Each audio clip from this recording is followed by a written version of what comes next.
നെടിയേങ്ങ ശ്രീ ചുഴലി ഭഗവതി ക്ഷേത്രം പുനഃപ്രതിഷ്ഠാ ദിനവും പാട്ടുത്സവത്തിൻ്റെയും ഭാഗമായി കരയത്തുംചാൽ നിന്നും ആരംഭിച്ച കാഴ്ച ചേപ്രമ്പ് വഴി നെടിയേങ്ങ ശ്രീ ചുഴലി ഭഗവതി ക്ഷേത്രത്തിൽ സമാപിച്ചു.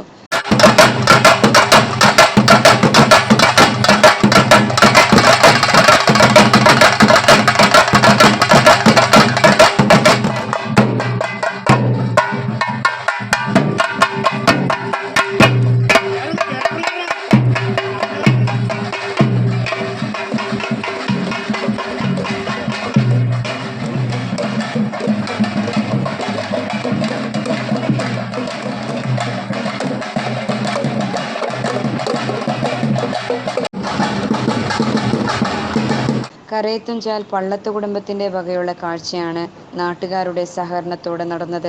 വാദ്യമേളങ്ങളുടെ അകമ്പടിയോടെ കാവടി, കരകാട്ടം, താലം എന്നിവ കാഴ്ചയിലുണ്ടായിരുന്നു. നിരവധി ഭക്തജനങ്ങൾ പങ്കെടുത്തു.